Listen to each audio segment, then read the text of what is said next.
বাংলাদেশ জাতীয়তাবাদী কৃষক দল কেন্দ্রীয় কমিটির সহ সাধারণ সম্পাদক ও সুপ্রিম কোর্টের আইনজীবী মোহাম্মদ রবিউল হোসেন রবি 2 দিনব্যাপী সারিয়াকান্দি ও সোনাতলা উপজেলার বিভিন্ন হাট বাজারে গণসংযোগ ও লিফলেট বিতরণ কর্মসূচি পরিচালনা করেছেন।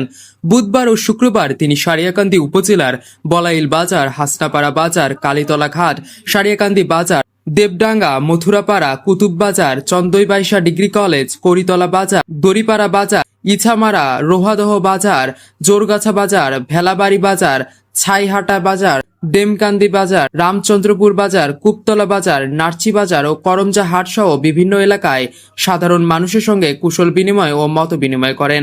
পাশাপাশি সোনাতলা উপজেলার চরপাড়া বাজার ও গুড়াভাঙ্গা বাজারেও তিনি গণসংযোগ করেন।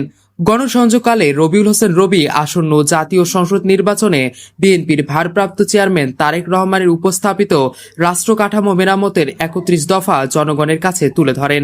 তিনি বলেন, দেশবিরোধী অপশক্তি নির্বাচন বানচালে ষড়যন্ত্রে লিপ্ত, পাশাপাশি ধর্মকে ব্যবসার হাতিয়ার বানিয়ে কিছু মহল অপতৎপরতায় মেতে আছে। এসব বিষয়ে জনগণকে সচেতন থাকতে হবে। তিনি শহীদ প্রেসিডেন্ট জিয়াউর রহমানের আদর্শে অনুপ্রাণিত হয়ে দেশের স্বাধীনতা, সার্বভৌমত্ব, গণতন্ত্র ও উন্নয়নের প্রতীক ধানের শীষের প্রার্থীকে বিজয়ী করতে ভোটদানের আহ্বান জানান। একই সঙ্গে বেগম খালেদা জিয়ার সম্পূর্ণ সুস্থতা কামনায় সকলের নিকট দোয়া প্রার্থনা করেন। এই গণসংযোগ কর্মসূচি আগামীতেও অব্যাহত থাকবে বলে জানিয়েছেন কৃষক দল নেতা রবিউল হোসেন রবি।